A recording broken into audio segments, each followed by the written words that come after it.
저는 매우 특수한 분야에서 일하는 위험물 청소부입니다. 기본적으로 저는 저장벽이 심한 집과 외상적인 사망 사건이 발생한 가정집을 청소합니다. 이는 필수적인 작업입니다. 먼저 당신에게 일어날 수 있는 최악의 상황을 상상해 보세요. 예를 들어 10대 딸이 스스로 목숨을 끊은 부모나 살인 후 자살 사건의 생존자가 되는 것을 말이죠. 그리고 나서 보고서가 작성되고 형사들이 수사를 마친 후 집으로 돌아가서 벽에 묻은 사랑하는 사람의 마른 뇌를 닦아내야 하는 상황을 상상해 보세요. 그런 곳에 제가 나섭니다. 시체와 피투성이에 익숙해지는 것은 놀랍도록 쉽습니다. 상황에 따라 혈흔은 다루기 어려울 수 있는데 이는 항상 특정한 맥락 속에 있기 때문입니다. 아이들의 스폰지밥 이불 위의 혈흔, 아늑한 주방벽에 묻은 흔적, 가족 사진 위에 뿌려진 격렬한 흔적들. 가정집의 평범한 풍경 위에 드러난 폭력의 흔적은 불쾌할 수 있습니다. 하지만 시간이 지나면 그런 것들도 점점 익숙해집니다. 가장 힘든 부분은 냄새입니다. 달콤하면서도 끈적끈적한 냄새, 그 아래로 토사물과 썩은 늪, 땀과 씻지 않은 피부의 악취가 섞여 있습니다. 그 악취는 마음대로 강해지기도 하고 약해지기도 합니다. 때로는 그 냄새가 움직이는 것 같아요. 방을 가로질러 떠다니거나 머리 위로 떠오르거나 갑자기 앞으로 달려들어 저를 삼키려는 것 같습니다. 하지만 나머지는 이제 더 이상 저를 괴롭히지 않습니다. 심지어 부패한 액체가 떨어지는 매트리스도 시간이 지나면 별일 아닌 것처럼 느껴집니다. 며칠 전 저는 자살 사건이 발생한 집에 배정되었습니다. 피해자는 저장벽이 심한 중년 여성이었습니다. 그녀는 혼자 살고 있었고 훨씬 나이가 많은 형은 요양원에 있었습니다. 그녀는 매주 정확히 같은 시간에 형에게 전화를 걸곤 했습니다. 그러다 갑자기 전화가 끊겼습니다. 4주가 지났고 형은 초조해했습니다. 그는 치매와 다른 문제를 앓고 있었습니다. 그의 여동생은 유일한 가족이었고 교구 신부 외에는 그를 방문하는 사람이 없었기 때문에 그녀의 부재를 크게 느꼈습니다. 그의 간병인들이 마침내 안전 확인 요청을 했을 때 그의 여동생은 최소 3주 전에 사망한 상태였습니다. 고도의 부패 상태인 만큼 상당히 끔찍한 상황이었습니다.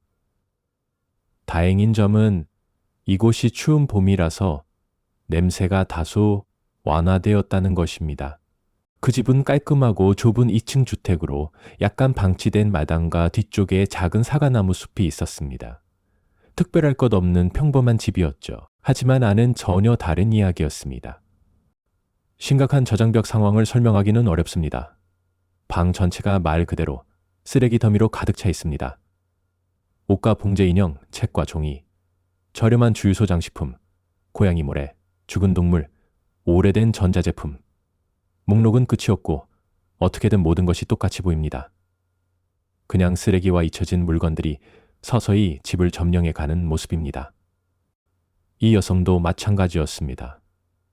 오래된 신문과 책으로 만들어진 위험한 경사가 모든 구석을 가득 채우고 있었습니다.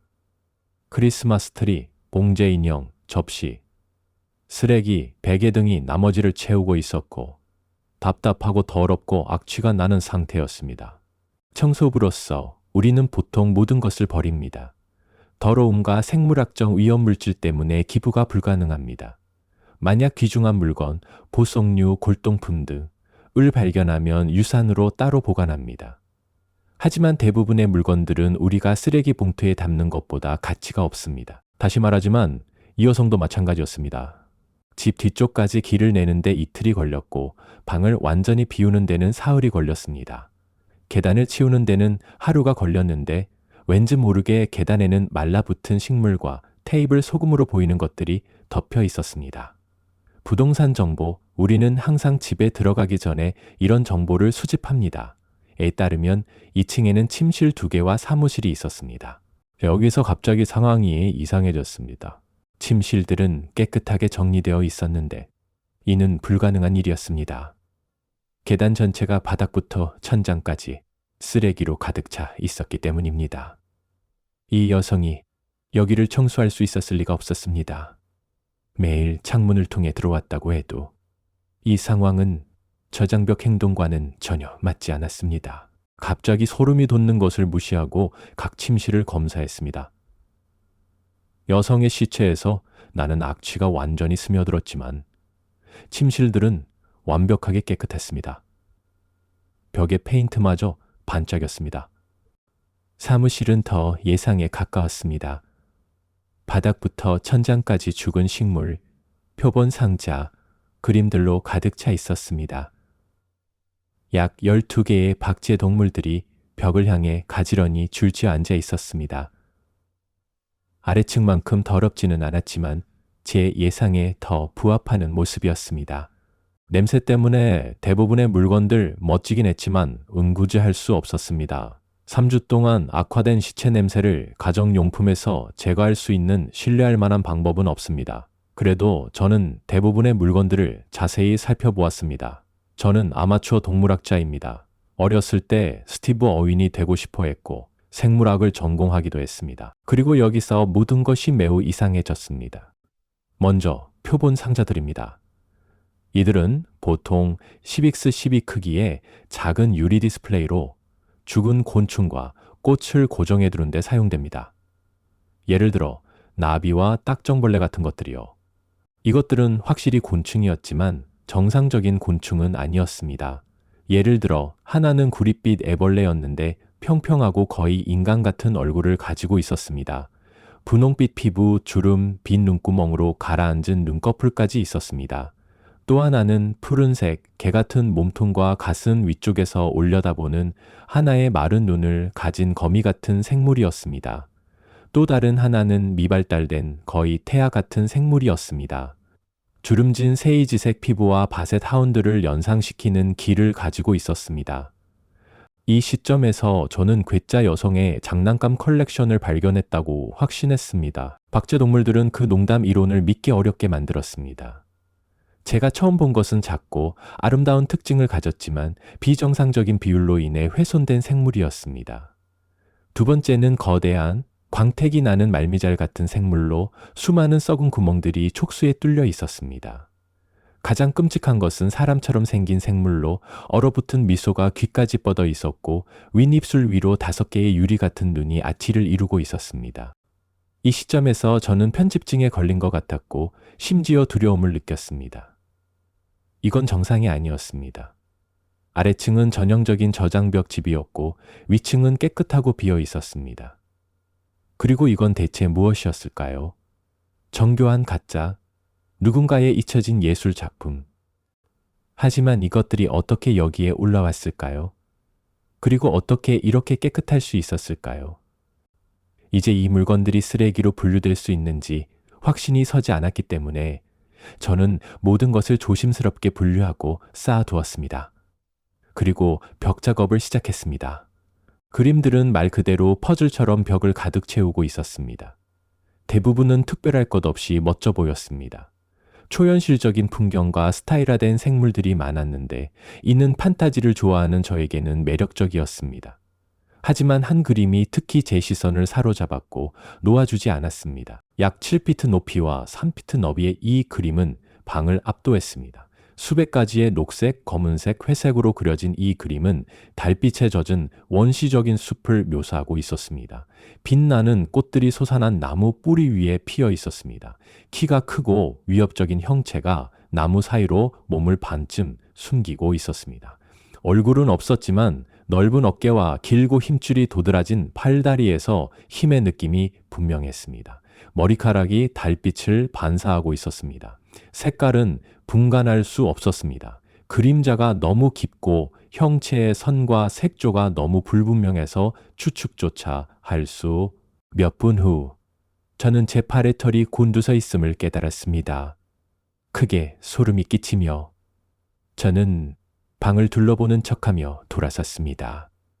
아니, 더 정확히 말하면 두려워하지 않는다는 척을 했습니다. 제가 정신적으로 리셋하려고 서 있는 동안 방 안에 바람이 불어왔습니다. 축축하고 시원하며 거의 유혹적이었고 끝없는 인간 부패의 냄새 뒤에 아름답게 달콤했습니다. 창문을 언제 열었는지 기억하려고 하며 저는 돌아섰습니다. 길고 황홀한 순간 저는 제가 보고 있는 것을 이해할 수 없었습니다.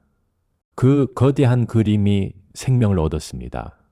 이상한 잎사귀들이 그 차가운 상쾌한 바람에 흔들렸습니다. 빛나는 꽃들이 바람에 흔들리며 뿌리에 살짝 눌렸습니다. 그 초자연적인 풍경 깊은 곳에서 높고 음조가 없는 노래가 들렸습니다. 말이 없고 목구멍을 열고 부르는 그 노래는 얼어붙은 봉우리와 아래에 낮고 늪지대 계곡에 울려 퍼지는 것 같았습니다. 그것은 숲과 산, 거친 강과 끝없는 평원을 떠올리게 했습니다. 유일하게 상상할 수 없었던 것은 그 노래를 부르는 생물이었습니다. 그 형체는 조용히 서 있었습니다. 오직 머리카락만이 바람에 휘날리며 움직였습니다. 그런 다음 그것은 길고 확실한 발걸음으로 앞으로 나아갔습니다. 달빛이 그 얼굴을 비추며 불가능할 정도로 날카로운 광대뼈와 깊고 어두운 눈을 드러냈습니다. 전 도망쳤습니다. 계단을 굴러떨어져 착지 지점에 얼굴을 부딪히고 다시 일어나 집 밖으로 뛰쳐나갔습니다. 문을 잠갔는지도 기억이 나지 않습니다. 저는 돌아가면 안 된다는 것을 알고 있습니다.